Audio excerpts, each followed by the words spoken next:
Let's see. I'm going to check one of my platforms and see Facebook. No. Let's go to YouTube to Marriage Ain't for Suckers. Yeah, we live on the what's the name Oh, side. we live. So my thing is showing like it's not. Okay. So I can see us. Look at that. I heard my voice in my ears. Come on. There he is. Okay. All right. So everything else says stream is successful. So Quest, what I'm gonna do, we just prayed. I'm thankful for that, man. I never want to pray and then, right, move on. All right, now that we prayed, we just jump in. But yeah, I'm thankful, man.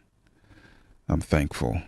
What I want to see, there's a thing that you can see the chat for all the platforms. I'm not using Restream today. I'm using another one. What's up, y'all? So you get to see us figure out certain things, man. I know y'all used to the lights, camera, action, but I'm not too proud to be vulnerable on this different platform today. I want to see where that new chat thing is. I can't find it, so I won't make y'all wait forever. So yeah, big up to whoever you are, wherever you are. Wherever you are. Let me go live events. Let's go to that live events page. So we're live on your Quest. Yeah, I'm right here. I don't know what happened. It just froze a while ago. Okay. Live events. Yep, I'm here. You're there. hmm You sure you're there? I'm here. You're I'm here. you're here. I'm here. You're here or you're there? I'm here. Oh, I'm. I guess in my context, I'm here. In context, I'm there. okay. Is that? Cause You know me. I'm not politically correct. I confuse I confuse Josiah every day with that kind of stuff, and he gets so frustrated. Oh, Like, cause yeah, he knows I'm playing with him. yeah. That's like what my father would do. Yeah, My man. God, please, Who's on first? Like, please. yeah. All right, y'all. So, welcome all. I'm gonna just do one last piece of rambling because I want to put up one of my pages on my cell phone. Let's see. Yo, okay. Yeah. So I hope you all are doing well. We are definitely thankful, man. How are the holidays, Quest? While I get ready for the audio part. I will. You know what? Uh-huh. Let's get into Let's it do it for everybody. for everybody. For every, Okay. All because right. it's a lot. It's a lot in there. Okay. Well, let me go ahead and get that audio ready. I don't know. I just need to say one thing though before I do. Yeah. Quiet on the set. Peace, y'all. It's your man Dave with my brother Quest, the man bringing you all things marriage, paying you huge dividends on your investment and time with us. We're talking about love, sex, having children, money, spirituality, life, communication, and anything else to help you thrive and win in your relationships. And guess what? This is grown folks' business. So get ready to make grown up decisions. You know why? Because marriage ain't for suckers. That's the name of the program. Marriage ain't for suckers. All right, let's get into it. Hey, yo, Quest, it's time to give the people something, man. What we talking about today? What up? What up? What up? What up? What up? I know that was kind of loud. That one was loud, D. What That's all up, yo? right. You're gonna get the in ear ones one day. You're gonna I get get them. into myself sometimes. I'm like, whoa. You know what I'm saying? What up, y'all? Welcome to another edition of the Marriage Ain't for Suckers podcast. It is a joy, honor, and privilege to be with my brother every week. Y'all already know who I am. I'm your host with the most quests, alongside my man, my man, my co-host. You know what I'm saying? Ladies and gentlemen, L. David Harris. Oh, wait. Oh, just a little something different for y'all today. Oh, Hey, come on. Quest. Guess up? what? Guess what? Class is in session. Yes, indeed it is. Man, it's been 2 weeks. right? Since we did this. So I want to say Happy New Year to everybody who is listening to the podcast live or who will listen to the rebroadcast when we push to all the platforms. Yes, sir. I want to say thank you for continuing to support by listening. And do me a favor. Stop by marriageaintforsuckers.com and join the community. Join the community. And do me a favor as well. Go by whatever platform you use to listen to the podcast. Leave us a review, follow, so that you can be kept up to date. And that's a small way to support what we do, right? It doesn't cost you anything, but maybe a minute or two. But go by there, follow the podcast, whether it be on Apple Podcasts, iHeartRadio, wherever you go. Follow, leave us a review. You know what I'm saying? And share with somebody. Share the podcast with somebody else. We're trying to make sure that in this season, in this new 2023, right, that marriages have necessary information. Information changes situations. A lot of the times, there are decisions to be, not a lot of the times, decisions are made every day, all throughout the day. And if you don't have the information to make the decision, you're going to make the decision based on the information that you have, right? And it can be the difference between knowing the plane is in the air or knowing it's on the ground. You know what I'm saying? Okay. Yeah, I think I got that. Yeah. And so please do me a favor. Go by and do that for us, and we will love you for that. Yep. Absolutely. Yeah. Happy New Year to you, D-Man. Yeah. Thank you, man. Happy New Year. Yep. God has blessed us to be amongst the land of the living. Yeah, man. You're looking good, man. I'm trying my best. I know you've been through some interesting times recently. Oh, very much so. So I just want to just for real, man. You know, a lot of the times we don't have worship sessions on the podcast, but I just want to give God a big thank you, a big hug, and a big kiss, like for real, man. There are a number of people that did not make it to 23, and then there are some who made it to 23 and didn't finish out the month. Oh, Much less didn't finish out the week, much less the month. true You know what I'm indeed. saying? And so I'm thankful for life. I'm thankful for your life. I'm thankful for the life of Simone and Josiah, who keep you. You know what I'm saying? That's right. That's right. Thankful for Faith and the boys, as cantankerous as they can be sometimes, and Zoe, because they keep me going, for real, for real. So blessings all around. But yeah, it's been an interesting 2 weeks, man. So the last time we were together, you know, Zoe caught COVID, and we thought we were doing our greatest in keeping her quarantined. And I actually ended up contracting COVID. And then after I got sick, 2 days later, Faith contracted COVID. And so we had planned to go up to, the tri-state area, Jersey and New York, you know what I'm saying, for 2 weeks. And we ended up only having to go for one because we were here quarantined in the house. Funny enough, the boys never got it. How? I don't know. Yay. You know what I'm saying? So thank God for that. Although we did we took the necessary precautions with them. We kept them masked up, right? And kept them pretty much downstairs while I was in the bedroom. Faith was in the guest room. And then we were about to switch places. I was like, when I came up out of it, and she was like, no, I'll stay here, because then that means you got to go and disinfect both places all over again and come in here and do. So I'll just stay here. I was like, all right. So you saying Nico cooked for you? No, man, Nico didn't do no cooking. It was me and Faith all the way. We were ordering food, and then had Zoe. When Zoe came up out of it, we had Zoe running. Dang, taking turns like Man, that. We had to do what was necessary. You know what I'm saying? Mhm. So yeah, man, we're here. And then we got over COVID, like tested negatively the day before Christmas. So Okay. early Christmas morning, like 5:00 in the morning, we packed up, everybody got in the car, we drove to Jersey, and we made it there about 12:01. Mm-hmm. You know what I'm saying? There wasn't nobody on the roads Christmas Day. So, I was, my foot was down on the pedal. You know what I'm saying? And what was supposed to be 9 hours, I think we made in like 7.5, 8 hours. I can't speak on that. I can't speak on that. But needless to say, man, we made it up there in pretty decent time. Mm-hmm. And yeah, man, we spent time with family. It was good. We spent the New Year's with them as well. And we came home the day after New Year's. Okay. So it's been pretty eventful, man. I'm still dealing with a little bit of the COVID stuff, if you will, if that makes sense. Mm-hmm. It's and it's not nothing major. It's just like this phlegm on my chest. You know what I'm Yeah. saying? And just the cough. I don't even really have the cough anymore, but more, sinus and phlegm. Other than that, good as gold. That makes me happy, man. Yeah. That makes me happy. I was like, wow, this is interesting. It makes me Yeah. happy too because it took my grandmother out of here. It took my uncle out of here. You know what I'm saying? And so for me to, to experience it, and my uncle, it took my uncle out of here last year. It took my grandmother out of here at the end of, not the end, but the summer of 19, the ending summer of 19. It took her out of here.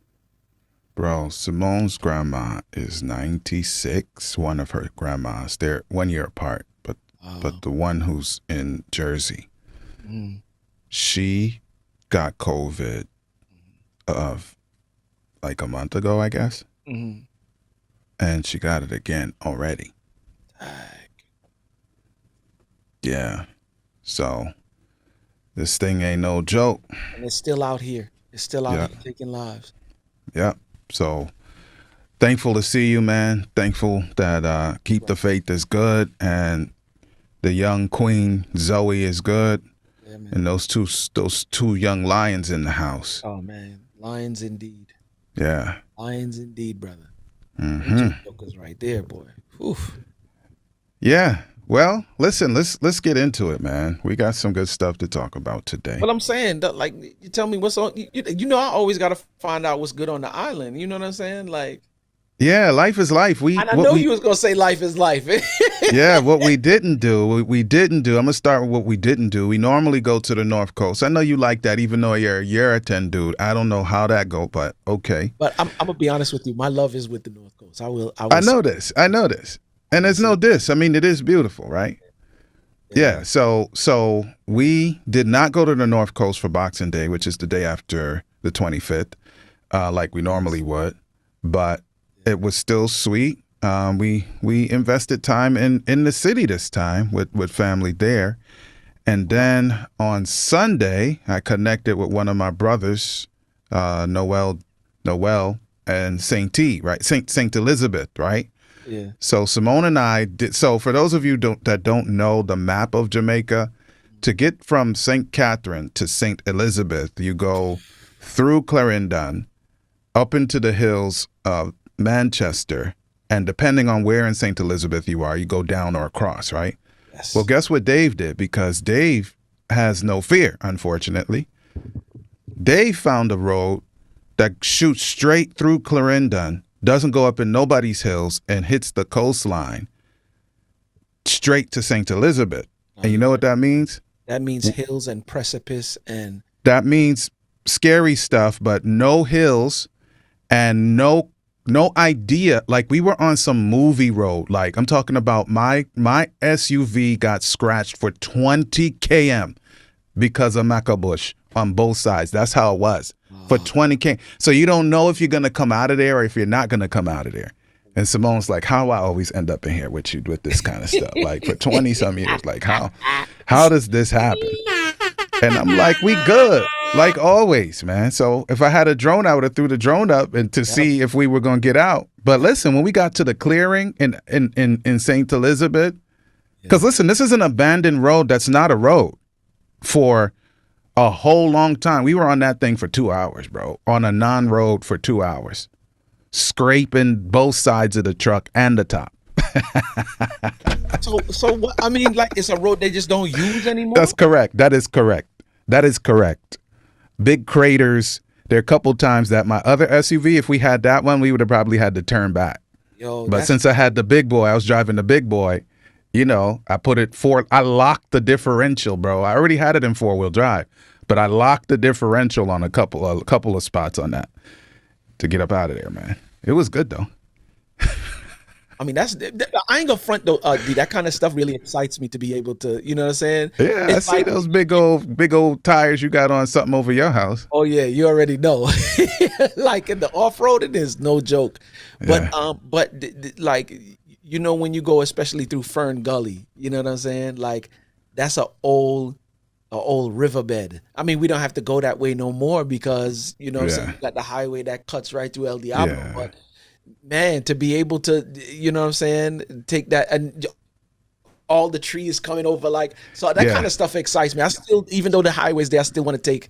I don't even know if they use Fern Gully anymore, but Yeah, Fern Gully's good. It's a clear road. It's a okay, clear road. It goes all through right, your area before yeah, you get to Fern Gully from my yeah, side. And yeah. then, no, Fern Gully's good, man. It's All the just, places like Alcan where they used to have the buckets that used to travel on the railing, you know that uh, what do they call that thing? It's like a zip line that all the buckets with the bauxite used to travel yeah, on yeah, back in yeah, the day. yeah. Or that train that goes into the mountain over there by actually that's close up to SuckaZ, right there on where Flatbridge is. The train that goes into Uh-huh. the mountain over there. I don't Yes, even sir. know if they still run it or not, but Yep. So you know your country, man. So we had a good time, and I got some of that scratched off paint buffed out yesterday. But I ain't playing with you, man. If I need to show you the video. But anyway, so that's what we did. We're safe and sound like usual. We I had a love good it. time in St. T with Noel and his sis, and we got back on home, man. And they out in the country right now. I'm here in the studio. Oh, They wicked. out in the country. Josiah giving them six love, giving the big men six love. I don't know how he always does that, Yo, but he let me giving the find big out men six Josiah love, up bro. here playing dominoes like a champ. I don't get it, bro. He don't know a thing, but he continues to do that every year. Oh, I don't know how he does it. I was like that when I was a kid, but it Holy just Ghost a does. thing. It's just a thing. Yeah, I love yeah, yeah. So it. I yeah, love Simone still loves me. I love her. So I told you a little extra stuff, but I probably won't say in the microphone. it. But Yeah, don't say it yeah, now. man, we still getting along, and it's a I love the blessing. fact that she's, you know what I'm saying? Like, Yeah, man, we still getting along real well. I love it. Yeah. I love it. So let's get into this thing, man. Yep. I think one of the things that are important in New Year always brings new things, right? Yes, sir. New ways of thinking, new ways of executing. It just brings things new. Or if they don't, then you start thinking about how to do things differently. It was funny because Faith said to me today, I want to spend 2023 looking for a new lane, if you will, on how I make my money. How She said, keep the faith makes some money? how she No, makes. that's interesting. It's funny because she said how she makes our money. Okay, that's real Um, interesting to me. and I kind of got excited because I was like, Faith is not the camera kind of person, right? Hmm. So and I'm trying to get her to do that a little bit more because D, when me and you do what we do as individuals, it's dope. Right. But when we do what we do with our spouses, it's explosive. For If we whatever could get reason. all of us on, because Simone loved the camera more than me. Like I'm more like Faith, but my gifts are public, so I can't hide like she do. You see what I'm saying? Yeah. Faith is a very project management,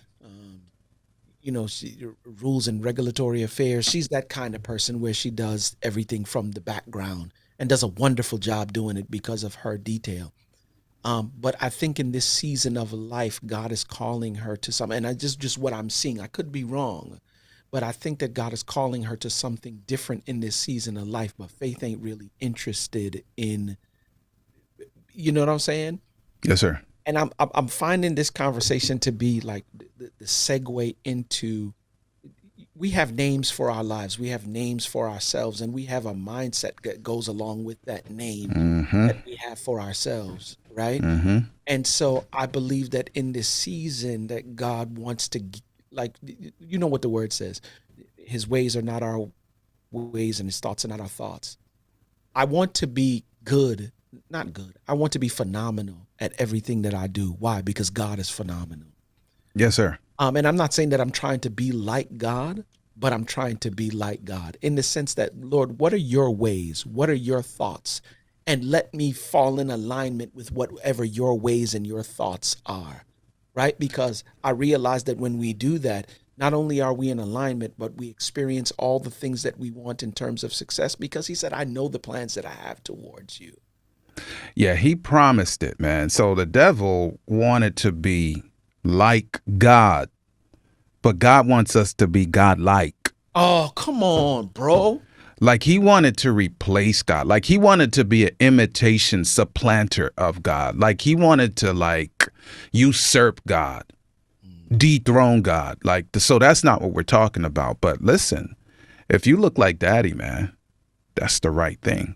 I'm just saying. If you're God-like, then that means that his success is your success. His resources are your resources. Yeah. Yeah. So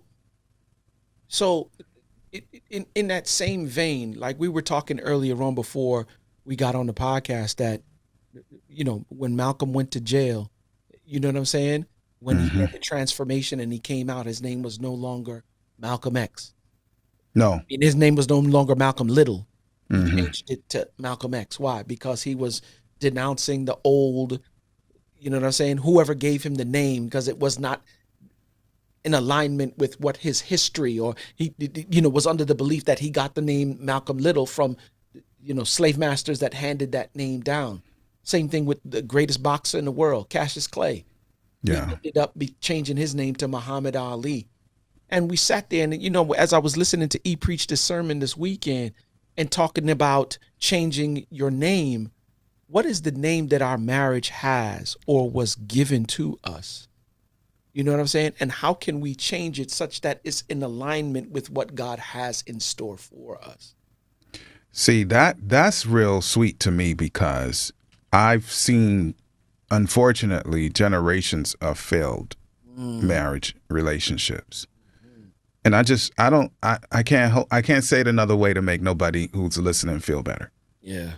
So if you're married for 2 decades and more, but the only reason you're married for 2 decades and more is because of commitment to marriage, and you don't want to disrupt something, but you're not thriving, that's not successful marriage. I mean, it's admirable sort of fortitude, but it's not successful marriage. It's not the model, right?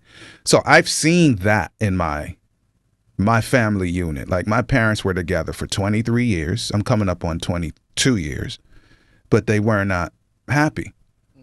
And it was worse than not happy, right? And as soon as I graduated from grade 8, my mom was like, all right, gotta go. Because she felt like she was staying together so that it wouldn't disrupt me. But I mean, her mindset wasn't healthy on that anyway, because my life was already disrupted. She did her best, but I'm just saying. Pause for a moment. I think I want to just stay right there just for a moment. Yes, sir. Most parents think or are under the impression that it makes a difference if you get divorced when your child is in the 8th grade or the 3rd grade, as opposed to 11th grade or the 12th grade, or even as an adult. It makes no difference. Even as an adult, you get divorced, your children will be affected in a adverse kind of way. Correct. You know, so it doesn't make any difference. You know what I'm saying? If this is the relationship that you find, I'm not an advocate for divorce. Let me just say that first and foremost. I'm an advocate for being educated on who you are, becoming unique, separate, and whole, right? Whole individual, like WHOLE, whole, mind, body, and spirit. Complete. And then in that idea of singleness, right, which is unique, separate, and whole, choosing a partner and building a life together, right? I think what ends up happening is because people are choosing partners while they have not fully achieved the mindset, or you know what I'm saying, if we want to call it an ideology of singleness, and then getting together and then realizing that, oh, this is not the person for me. You know what I'm saying? Yeah. And then your children end up suffering because now you're saying, okay, Gab, if you're going to do that from the jump. I think the Bible says that the 2 became 1. It didn't say the 1/2. It didn't say the 1/4 and 1/4 plus some external somebody equals a whole. He said the 2. So one person who's whole. And I'm not trying to make a crazy ideal like there's nothing that we can add to one another when we get married. But the point is, everything that you just said about who we are to be when we're married, once that's the reality, then when we come together, the learning process and all of the pain and all of the challenges and the growth. Those are par for the course. But they're not like remedial. Like they're not remedial, overcoming stuff that should have been overcome before we got married. Absolutely. Yeah. Absolutely. And so what is it that people told us about our marriages? Like there's a thing, D, that's referred to as an attachment style, right? Mm-hmm. And then when okay, so before I even get to it, an attachment style is, in layman's terms, what you've witnessed in terms of marriage from your parents. And so you construct or you build your ideas about marriage based upon how you grew up in your home and witnessed it as far as your parents are concerned, right? Yeah. Then you get with somebody else who has their attachment style, and when the two of you come together, you form what is called a core pattern. I'm sorry. Mm-hmm. But you can have a good core pattern or not bad, you know what I'm saying? Or not a good core pattern. And what I've come to realize is that, let's just, for me specifically, like my marriage was named divorce long before it got even started. Say it again, man. Your marriage My marriage had an identity before it even started. What was it? It What was the identity? Divorce. Yeah, divorce was the identity. Because I never saw my grandmother with another. I'm talking about my entire life. Bro, I've known you for and you ain't more than 40 years, and I don't know about a grandpa. You've never seen Barbara Robert Shaw with another man. Wow. Never seen it. Solo dolo. Dedicated her life to God, right? Okay. But I know there had to be a man there because, as far as I know, Mary was the only one with immaculate conception. You're here, ain't you? So somebody before you got here. And here's the funny thing: not just once, not twice, 3 times. She had 3 daughters: my Auntie Veronica, my mom, and my Auntie Kippy. The 3 of them. So I know that there was a man there before, right? Yeah. And so what ended up happening, I found out later on that she was married 2 times. Before the man that gave her children, she was married to a Robert Shaw, of course. And then, you know what I'm saying? Like, and then, so I know that there was somebody there. Never seen, I remember meeting my grandfather when I was in elementary school. And it was so far back in elementary school. We're talking about like 2nd, 3rd grade, maybe. So Brooklyn, days, Brooklyn days. You feel me? Such to the point that I vaguely remember. I know it's Wilson. I know it. I'd like, for real. I vaguely remember what he even looks like. Okay. Right? So I know that. Along comes my mother and father. Yeah. They get married, and in the 2nd grade they get divorced. Right?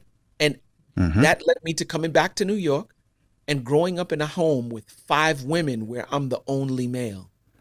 Let me go to that generation. So you're coming to the one right before you. So let me get to the one 2 removed like you just did.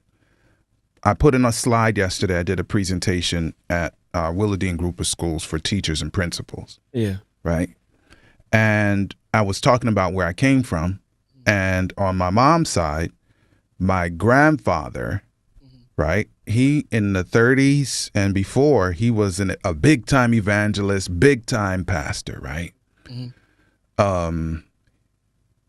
Okay, of a particular church. He was the first pastor of a particular church. My grandmother was the first church secretary, church treasurer, and métis of the pastor. Wow. You want to define that for me? Wow. Métis. Yeah. Side piece. Jump off. Yeah. So he had intercourse with his church secretary. Then my mom is the child. She's actually the first child that, as far as I know, born into that church. If I say the church, some of y'all would know it. Between him and Métis. Correct. Okay. And then he disfellowships or removes his baby's mother from the church roll. Wow. So he could maintain. Yeah. Wow. And my mother passed away in 2020 and still didn't have his name on her birth paper. Wow. He never accepted it. She looked just like the dude. Wow. Okay, so let's get to the generation above you. Your turn. Yeah. So, man, it's funny. They get divorced when I was in second grade, which caused my mother, because my father joined the Air Force. Okay. Right. He got his citizenship. He joined the Air Force, and we moved to Texas. We were living in Fort Worth on Carswell Air Force Base at the time. Okay. They got divorced, and when they got divorced, of course, my mother, my sister, and myself came back to live with my grandmother. Right? No, first we were in Brooklyn, and then we left Brooklyn and went back to Queens, where my grandmother was. All right. When we decided to go and finally move to Queens, my grandmother was there already, my Auntie Veronica was there, and my Auntie Kippy was there. It then came me, my mother, and my sister. So now you have my grandmother, my Auntie Veronica, my mother, my Auntie Kippy, and my sister. And the house is small. I mean, it wasn't like everybody got a bedroom, but it's not like a house we have now. No. You know what I'm saying? Right. Like, we talking about Queens. You know what I'm saying? Like, decent, but there's all five of us. It ain't big where you can move.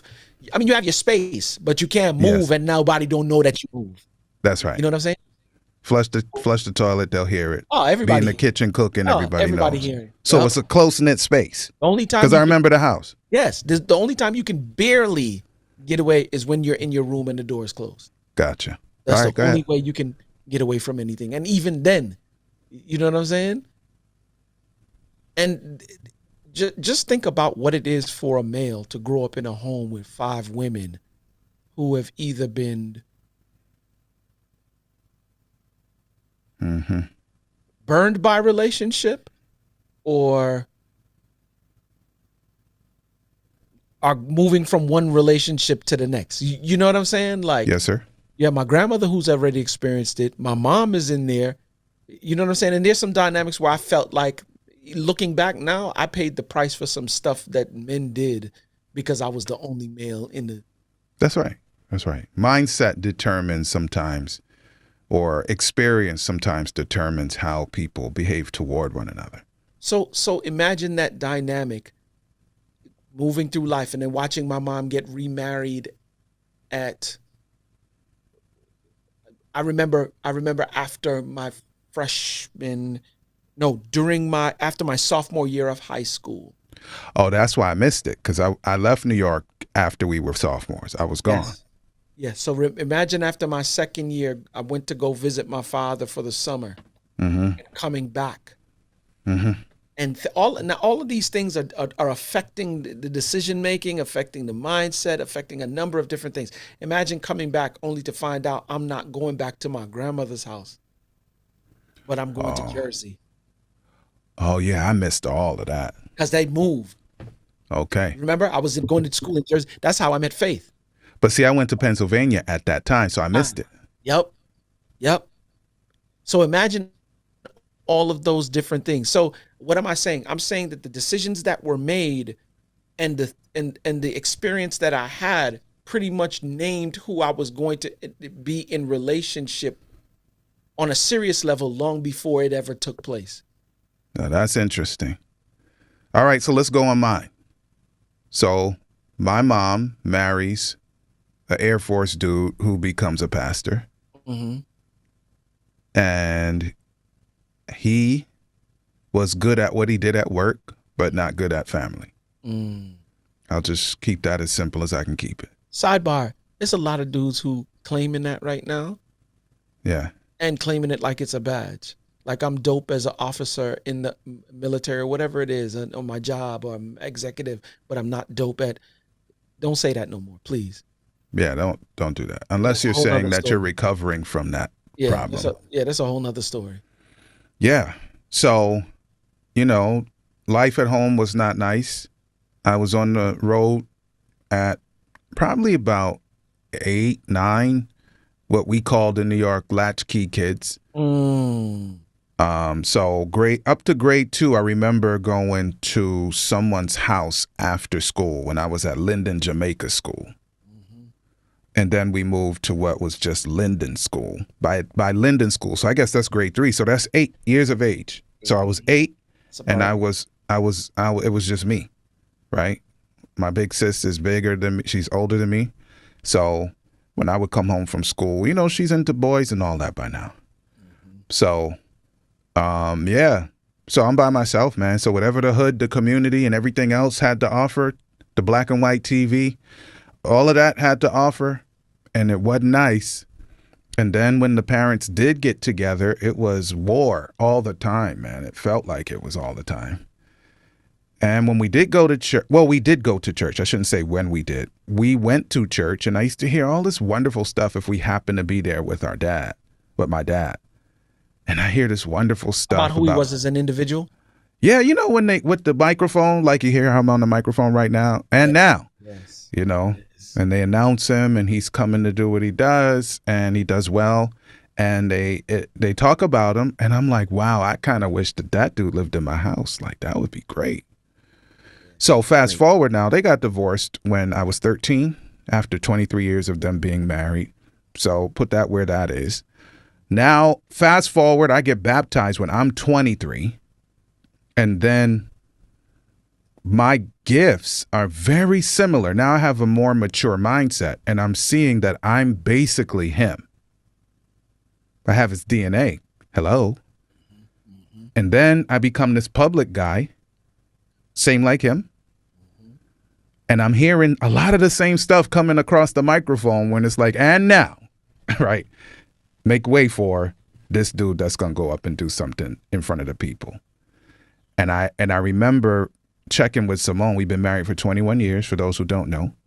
I remember asking Simone early in our marriage, did that dude that they're talking about up there from the microphone, does he live in your house? So that's my context. Like, I'm trying to not be what I saw when I was a little boy. I was like, do you know him? That guy that everybody's happy about, everybody's excited about, making way for. Like, does he live in your house? And if she told me no, I would have quit all of that. I'm telling you that. If she'd have been like, nah, I don't know that guy, I wish he lived in my house, I would have gave it all up. That's such a what's the word that I'm looking for? For lack of a better term, it's a lovely thing to say. Why? Because it puts us in position now to honestly say that we're doing the self-assessing, right? And trying our best to be as authentic as we possibly can be. Yes, sir. You know what I mean? Like, I don't want to be a public success and a private failure. No. That doesn't work. It doesn't work. I gotta live with me. And when I walk past the mirror or I look myself in the mirror, I want to be able to say, you're not what you want to be, but you're not what you used to be.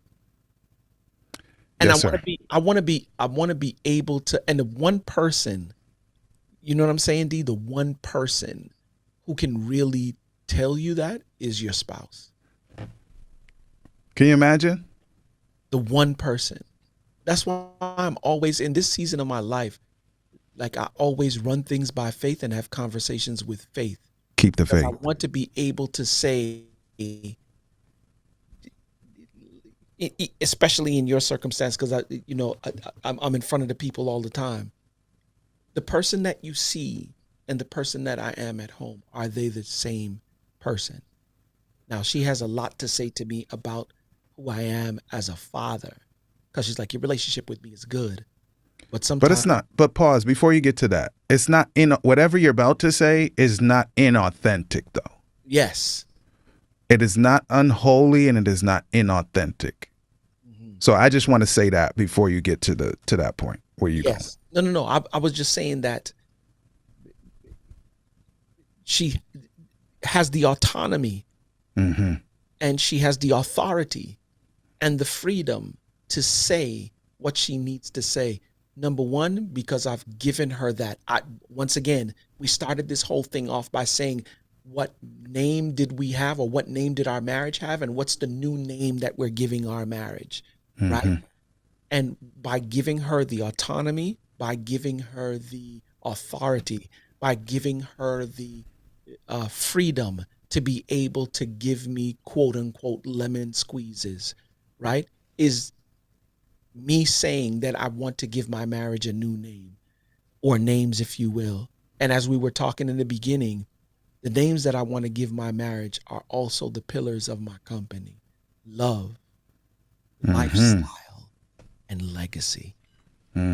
Because before I started, I don't necessarily know that the love was there, or maybe it was there, but what was it that was strong enough that caused you to not have the love anymore, such that you chose divorce?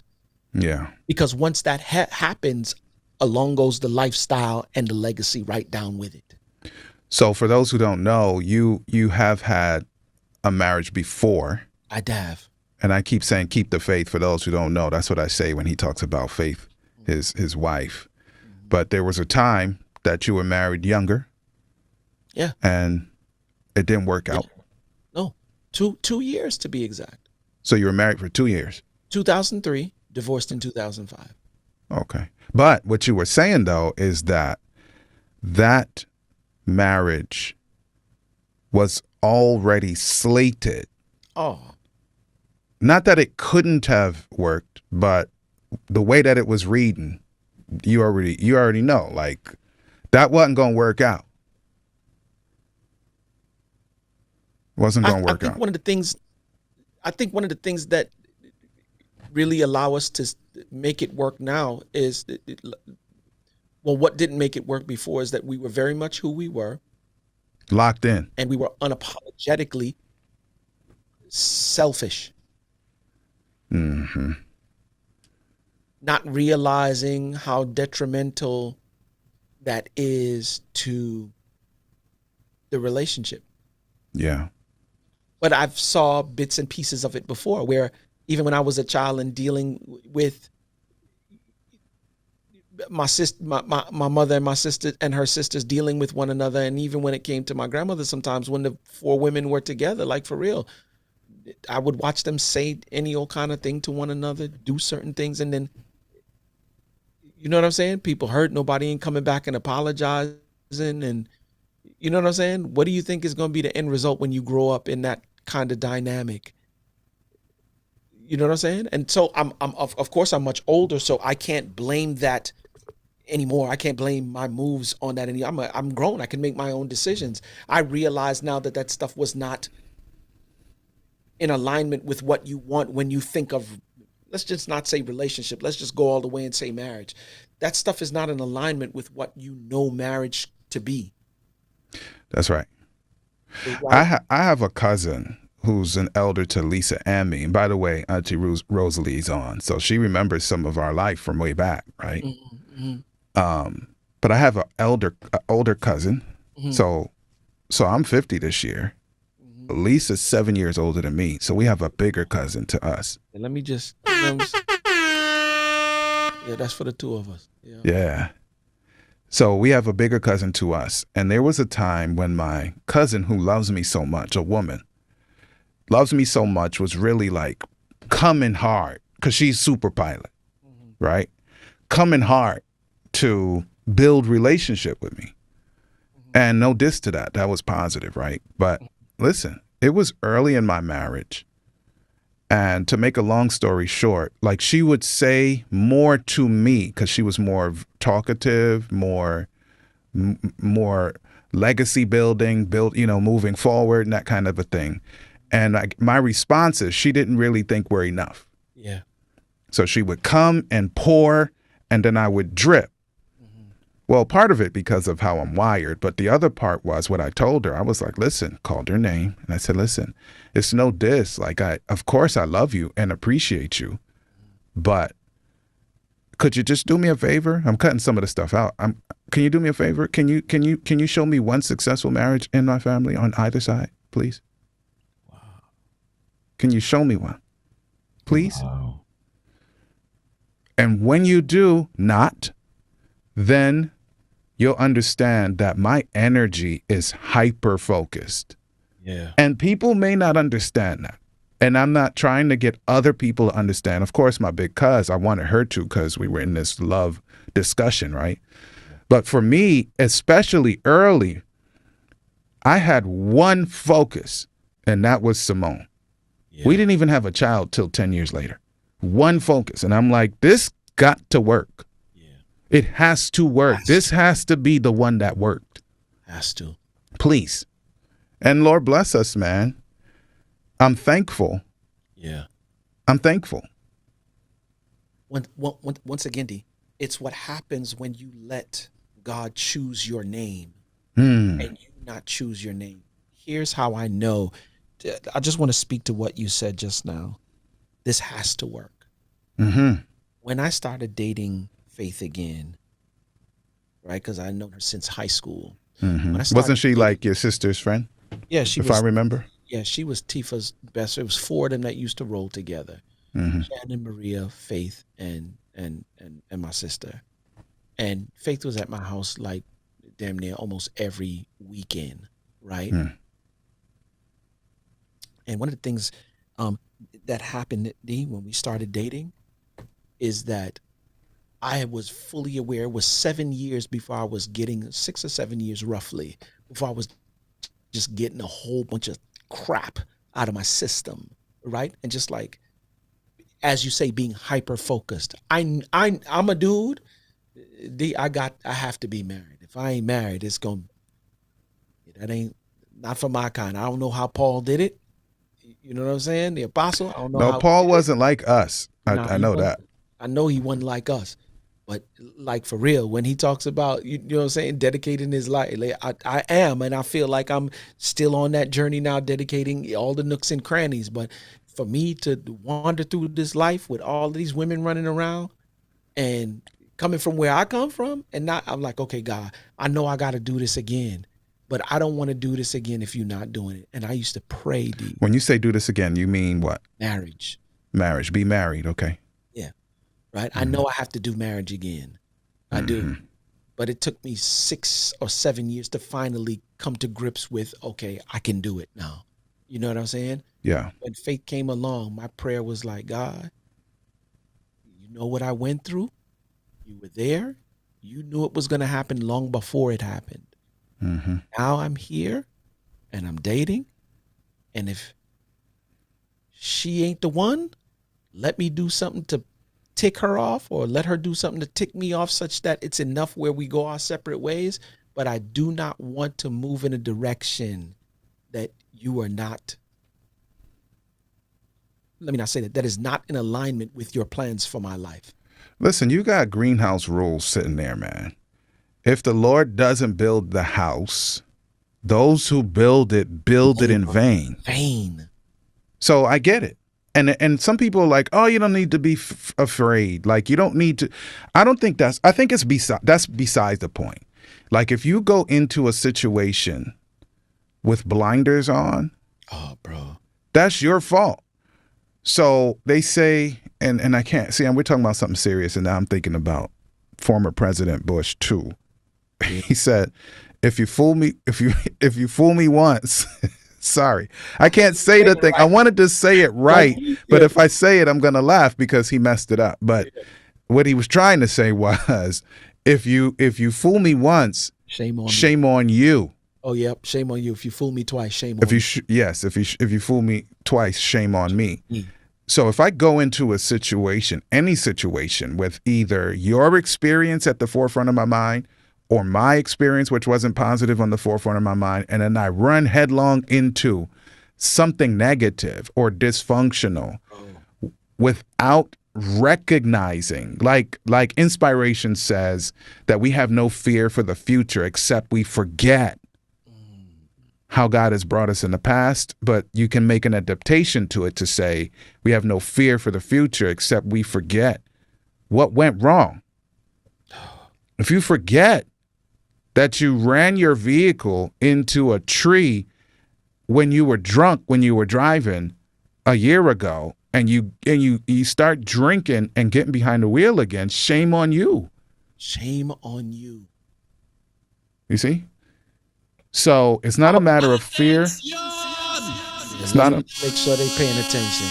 For real. It's not a matter of fear. It's a matter of wisdom. There are times that you can learn from your own experiences in the past, from the past, and from others' experiences. But if I have to learn from my bad experiences over and over again, that means I have an immature and broken and unhealthy mindset. Yep. And I'm hard-headed. You said something that was heavy, and I think, like, for real, we spend a lot of our time looking at the past and what has happened and what we did, as opposed to looking towards the future. It's a reason when you drive your car that the rearview mirror is much smaller than the windshield. Mm-hmm. Mm-hmm. You know what I'm saying? The windshield gives you a big picture of where you're going to, the direction in which you're heading in. The rearview mirror is a small thing that allows you to see just what's going on behind you, so you can make sure that, you know what I'm saying? Take a peek. Yeah, every now and then. But take inventory, take stock, but don't focus. Oh, don't focus. If you drive that car focusing on that rearview mirror, you are going to wrap up. I said to my son as I was trying to teach him something real quick one morning, I said, you can't walk forward and look backward at the same time. Can't do it. But because this dude is a pilot, hardcore, and some more stuff, he decided, as a young, immature pilot, he decided that he was going to attempt it. I didn't tell him don't try it, but I just sat there. I said, this dude's going to actually try this. And so he started trying it, and he said, see? I said, no. First of all, put your feet on this line. All right? Line those toes up. Okay? And then he starts. He says, see? I said, pause. Your head is not 180 degrees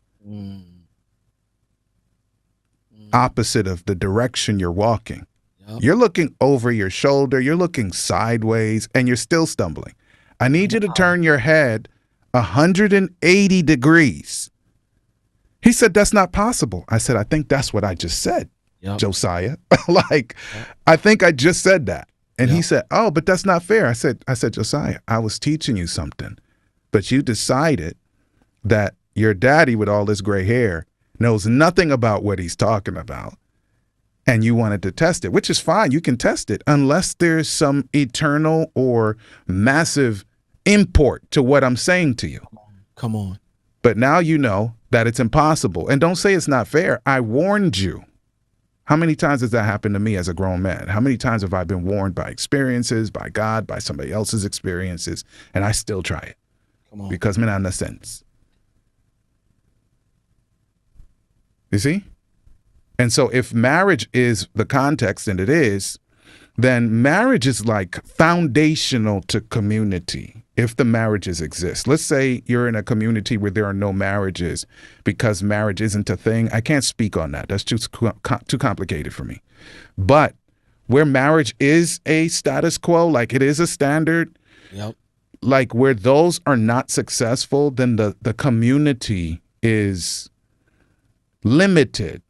Now, let me say this before it goes wrong very quickly. There are many people who, for whatever reasons, like I have a friend who wrote a book. He was unintentionally divorced, like unintentionally unmarried. And it hurt him for years. He wrote a whole book on it. Thick book. Yeah, Solon Phillips. Think it's something Waters. I'm trying to remember. I wish I planned to say this and I would have told you the right name. But look him up, Solon Phillips. And he's married now, but something Waters. I think it's something Waters. Colored Water. Look it up. But so there are people who survive and thrive considering what didn't work out. But imagine if things did work out. Imagine if they didn't have to experience the pain that they did. So we know that the Lord is good to us, and there are times that, you know, despite what doesn't work out, he does special things. Like what the enemy meant for evil, God turned it for good. Like, so I'm with that. But imagine how much better it would be. Yeah. You see? So like, don't call me, don't text me. I understand all of that. But if that's the case, then the ideal is even better. I haven't had the ideal of much of anything in my life. So, like I said, don't call me, don't text me, because it doesn't make sense, because I understand all of that. But God gives us guidance for a reason, is my whole point. And that's it pretty much in a nutshell. And I've realized I've maneuvered through this life, David, thinking that I knew enough to make the decisions that I needed to make.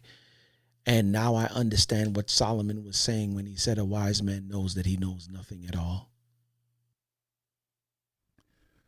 Bruh, I took a psych And class. Once again, yeah. My bad. I think there was a timing issue. Go no, ahead. You good? No, you good. You good. I took a psych class, man, at University of District of Columbia. We got into class. I was a psych major. Professor said, on the first day, by the time you finish this course, you will know less than you did when you started.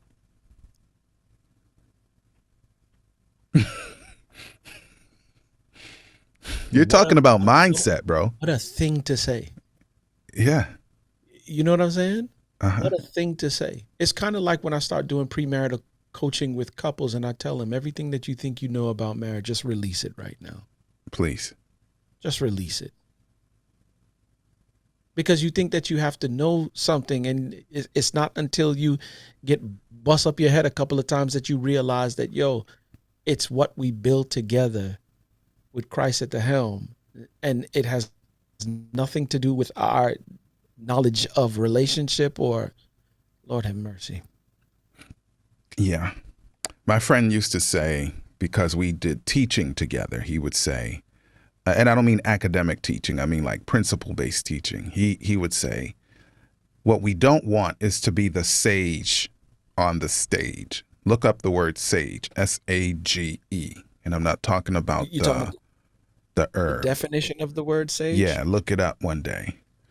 Don't be that icon on the stage. Don't be that guru. Like I say, I mean, you and I both, Quest, we both are public people.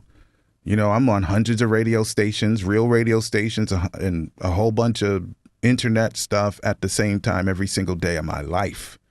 Mm-hmm. And so people are listening and watching. And if I believe the hype about myself, if I believe the filters that sometimes we put over our cameras, and I think that's really me, if I believe that I am as brilliant as people say, then there's something fundamentally wrong. So, like, when people build you as a guru, don't even allow that to settle into your psyche like it's true, because if your influence is worth its weight in salt, your influence divests itself of self and says, we are on a continuum, like a journey of growth and learning. Yesterday in my presentation, I did St. Jerome's version and then E. Cleveland's version of this one. Good, better, best, never let it rest until your good get better and your better best. Everybody says best. And I'm like, bomb, wrong answer. E. Cleveland's version was good, better, best, never let it rest until your good get better and your better, better. And they were like, well, how is that possible? Yeah. I'm like, you're born into a broken humanity. Yep. So your best is literally never good enough, which is why we yield our best to God so he can continue to grow us. Once again, and this is coming full circle, because you were saying what you were saying. And I'm like, you never get the opportunity to say that unless God says that you are that. Correct. So here's the funny thing. When he was preaching, he was saying that God gave him the name billionaire in this new season. He was like, I'm not comfortable with that. I come from a working class of people. Like millionaire's a stretch. Now you're talking about billionaire? With a B. Like that's 999, you know what I'm saying? Like more million, like other than the million I already got. And it was major for me to pull this off.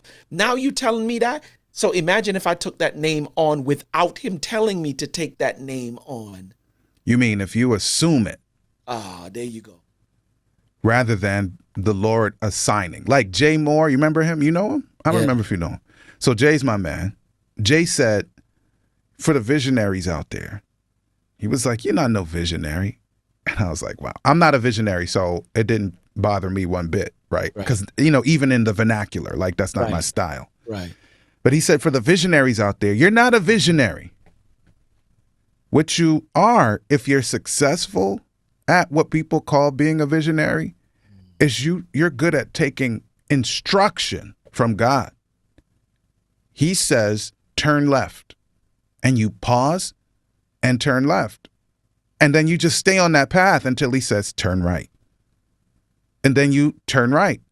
So when people are applauding you and telling you you're so wonderful, I'm not trying to give you a complex, because trust me, I don't have one. I just do what I do. I don't even really pay attention to much of what I hear about myself, right? So I'm not trying to give you a complex. I'm not saying you're not all that. What I am saying is that the best of who we are is still human, and therefore humanity has its foibles.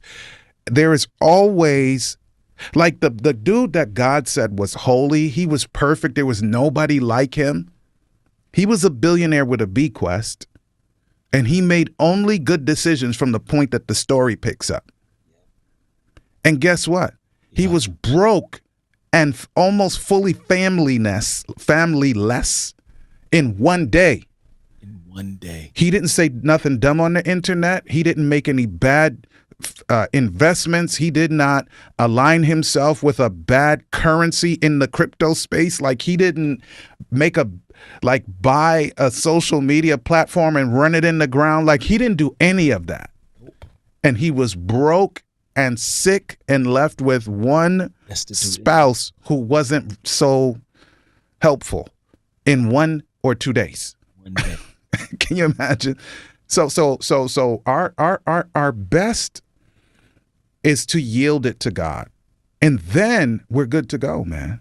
But then we're not taking the praise to ourselves. We're just like, I just listened to what he told me to do. So I'm hearing you now, and for some folk who may be listening, like for real, like you're gonna have to ask God in this season, does my name need to be obedience?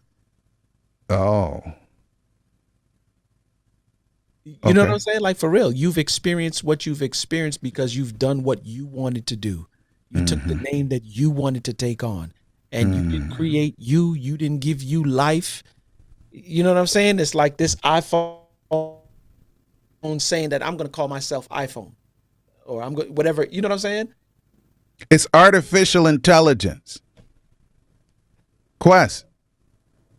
It's artificial intelligence. That's not the same as intelligence. There are people who've been committed there are people who've been committed to mental health situations and fired and laid off from their jobs because they thought while they were working on artificial intelligence technology that artificial intelligence became what they call sentient. That thing could actually think for itself. I said that thing could think for itself. So for human beings to begin to believe that we chart our own path independent of God and it leads somewhere positive, I don't care if you're a billionaire with a B. That means absolutely nothing. Nothing. Right? So I think for him, like for real, God doesn't do what he does without a reason behind it. Correct. But he said for him, the reason why God gave him the name, because there are children who need fathers. There's homes that you need to build to give to people. There are, you know what I'm saying? Like, and so what is the reason for it? And I realize more and more in this season, and I'm like honing in, like I can tell you, I almost heard it, but I'm diving a little bit deeper. Lord, why love? Why lifestyle? Why legacy? Why greenhouse? Because he's the one who really gave me all these ideas, not me. Right? Yeah. And so I'm realizing more and more because you need to understand that love will cause you to make decisions where you take an L. I watched, like I said before, I watched my family members go at it sometimes, and some of the stuff that they would say to one another. Like, you know, in Jamaica, sometimes we use certain vernacular and, yo, me, I'm going to kill you. Not knowing that we're really not going to do that. But you know what I'm saying? It is really a little teeter-totter line right there. But pause. Remember what I said to you before from Vanderhorst, before we got on. You are not what you think you are, what your perception of self is. You are what you but think. what you think you are. So listen, given a little time, that thing may have materialized because that's what's on the people's minds. And not only that, death and life is in the power of the tongue. Wherever your mind goes, your energy flows. Yeah. So let's turn it on its head, man. Give these folks some encouragement and let them go, man. So we have identified the obvious reality.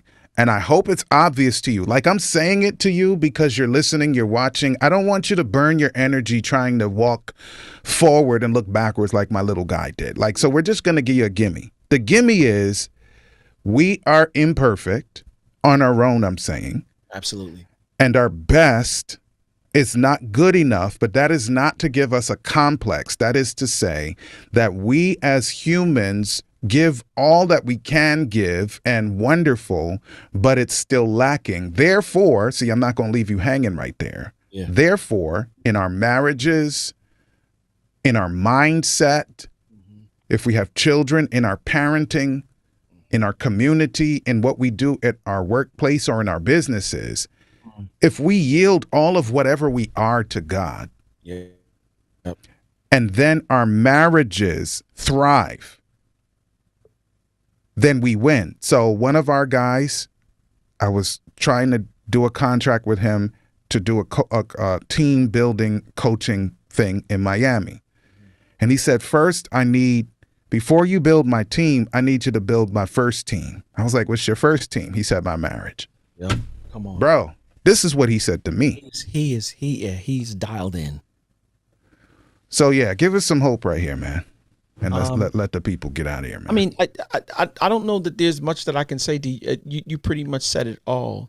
You have to be in a place of recognizing that you are imperfect and in need. It sounds so cliche, but it's the truth. You are in need of a savior. Mm-hmm. You know, if you can.